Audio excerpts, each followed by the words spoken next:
Hi, I'm Dave Cut, and you're watching another Comic Chat.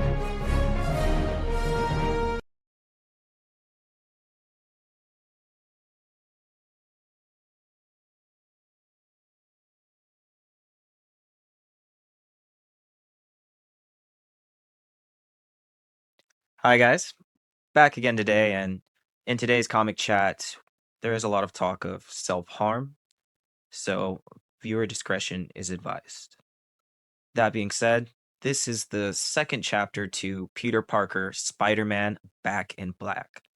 And this is the story where Spider Man unmasks during the Civil War. And after that, he ends up becoming a criminal on the run. And in the first book, we saw Kingpin putting a hit out on Peter Parker, and unfortunately, Aunt May getting in the way and ending up in a coma.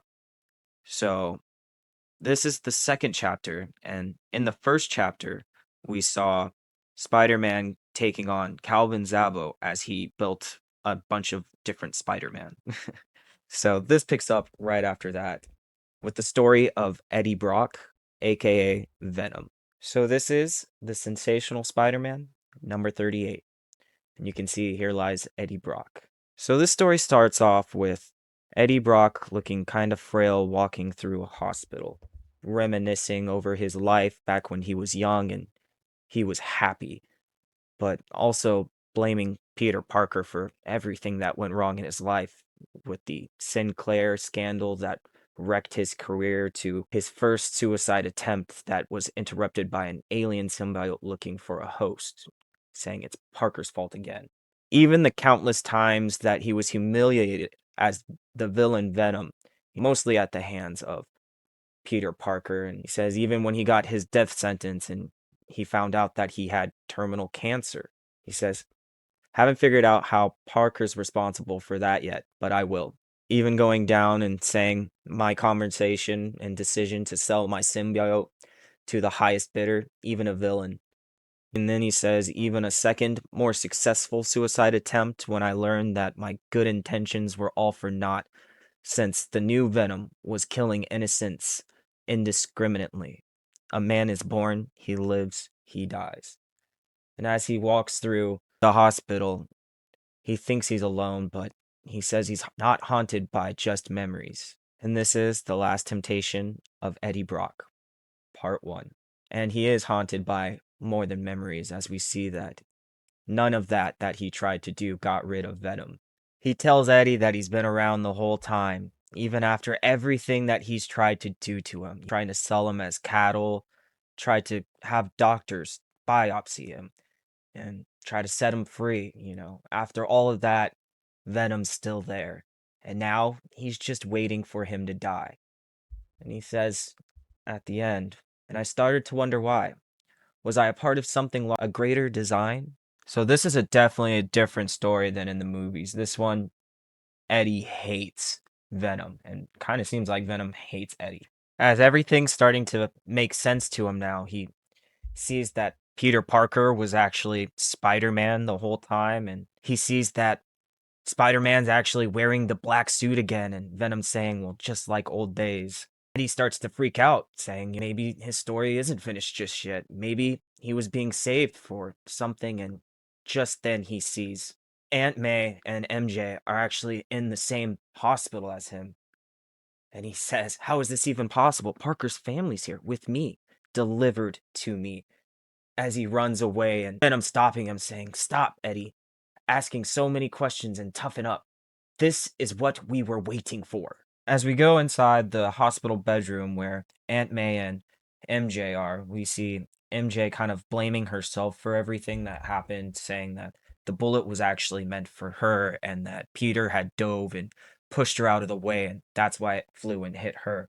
And that Aunt May needed to keep fighting because not just for the sake of MJ, but for the sake of Peter, for honestly the sake of the world, because who knows what's going to happen when Aunt May dies. As we see Spider Man rushing off, fighting some bad guys along the way.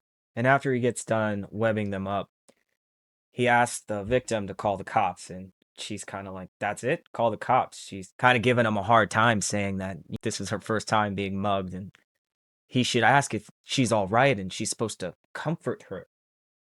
But Spider-Man doesn't really have time. He asks if she's all right, and then he kind of just off since she's all right.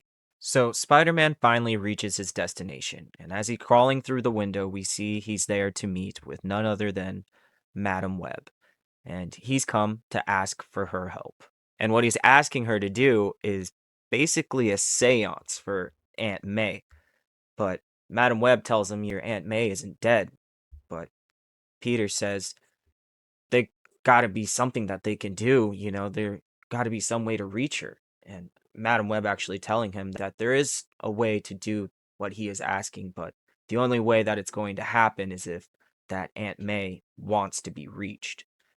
And she tells him that she'll try and that she had actually decided before he crawled through the window. She had a suitcase with the necessary accoutrements packed and ready to go already.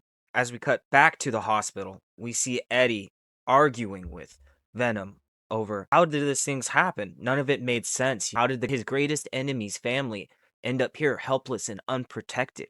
What could that even mean? And Venom even telling him, so here's the bitter, bitter truth, Eddie. No one is truly innocent. Not Peter, not his wife, not his aunt. No one. Or else they wouldn't be here like lambs to the slaughter. And ultimately, a person's guilt or innocence isn't for us to decide. As he urges him to do the harvesting, Eddie questions him, and Venom says, no buts, Eddie. You've been handed an opportunity here to make your little poultry life count for something. I'm not going to let you waste that because you don't have the necessary guts. As we see Venom giving Eddie a little present, and it's none other than his own little black suit. He says it's cheap nylon, it hangs loosely on the body. It's nothing like the symbiote, but it's everything. The only thing that he needs now is. And that brings us to the Sensational Spider-Man number 39. In New York City, on the brink, with the last temptation of Eddie Brock, part 2 of 2. Here we see Eddie in his black suit Spider-Man costume, perched on top of the roof of the hospital, where he's reminiscing about how he used to own the night, and we see Venom chiming in how we used to own the night, and reminding him how the nurse is coming back pretty soon, and he should scurry back down because this first one is just practice. And back downstairs, we see the nurse enter into Eddie's room, completely dark, as Eddie, in his full Spider-Man costume, closes the door behind her and pulls out a scalpel. And as she pleads for her life, calling out, please, Mr. Brock, he tells her that's not his name and charges at her. And unfortunately, she doesn't make it. But Eddie starts to feel a little guilty about it, and Venom ends up reminding him how she interrupted his sleep as often as she did, and for taking his blood and always missing his veins, for the condescending pity in her eyes whenever she looked your way. And Eddie finally agreeing with him that it was the right thing to do. As Venom seems pretty proud of Eddie's decision, Eddie questions about May Parker, and Venom reminds him again how she raised the guy who destroyed his entire life, everything but, Venom, and telling him not to chicken out now, and Brock saying that he won't and that he's ready because he can see that there's only going to be a small opportunity to give the old Biddy what she was begging for. In the next room, we can see Peter finally making it to the hospital and starting to set up to prepare to start the seance. Even bringing in Felicia Hardy, aka the Black Cat, to stand guard, and MJ, and even Anna Watson, MJ's aunt, and a close friend of Aunt May, just to be sure. As they all hold hands around the table, Madam Web tells them to think of the memory that would bond them closest to Aunt May, the one that was the strongest connection between them, as she starts chanting in a different language that they can't understand. Peter decides to think of the night that Uncle Ben died, how the ambulances and the police cars were in the driveway, and how Aunt May comforted him. And he knows that any one of them can apparently find her, but he was really hoping it was going to be him. And as he's flashing back to that night, Aunt May actually makes contact, saying in some ways, I don't think she had ever moved beyond that terrible night. And she says, "Hello, dear. Have you come to say goodbye?" And Peter freaks out, saying, "What do you mean, say goodbye? He's here to bring her back."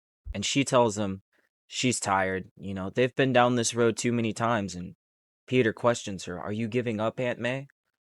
And Aunt May just telling him, she was shot. Even if she wanted to come back, as he would say, she doesn't think that her body would even let her. But Peter still pleads with her, telling her that that bullet was meant for him and that he won't let her die in his place. But she tells him how many years would she actually have left, and if that bullet had struck him instead of her, then think of all the good that would be undone from that. But Peter says that, nah, he can't accept that. But Aunt May tells him, you have to, and you have to make it count for the rest of your life. As she walks away from Peter, we see at the same time, in the very room where Aunt May's being held, at the very same moment, we see Eddie Brock sneaking in as a doctor and putting on the mask and hesitating as Venom says, "What are you waiting for?" And Eddie finally saying, "Nothing." Peter's still pleading out for Aunt May to come back, saying, "Where's she going? What's in that house?" And Aunt May telling Peter, "Listen to me, Peter. Grow old with your wife, the way your Uncle Ben did with me." And Peter calling out, "Aunt May, what's no behind you?" And her just saying, "Have many children. Let them bring you as much joy as you have brought me." And Peter still begging out, "Aunt May, don't." As she finally says, "Goodbye, Peter." She disappears through the door and it slams shut as Peter starts freaking out. And Madam Web telling everybody not to break concentration. We see Peter just banging on the door as he can't get through.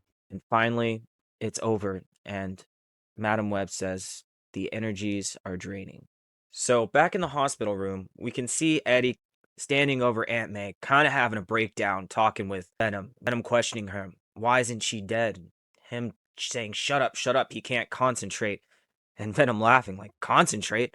What do you need to concentrate for? Just crush her windpipe or smother her with a pillow or unplug her machine or slit her throat." Giving all these suggestions, freaking him out while Eddie's just saying, "Shut up, shut up, shut up, shut up, shut up." And Venom finally just saying, "Ooh, touchy," kind of egging him on as Brock just saying, "Let me think. You're not letting me think." Venom tells him, "You think after all these years, Eddie, haven't you learned this isn't a partnership, it's a dictatorship.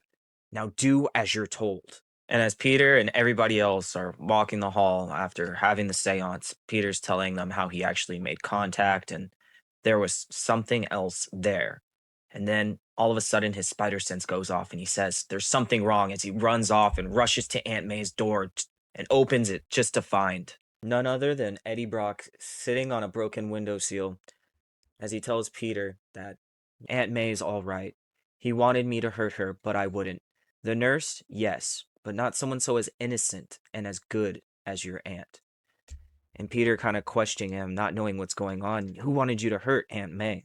He tells him, "He was inside me all along. I thought I could get rid of him, but he was inside all this time." And Peter still not know what he's talking about. Eddie tells him, "Our friend, but I cut him out. I cut him out of me." You can see he finally reveals his arms as he has a ton of cuts all over his arms. He says, look how I cut him out." Peter's horrified, saying, "Oh my God, Eddie."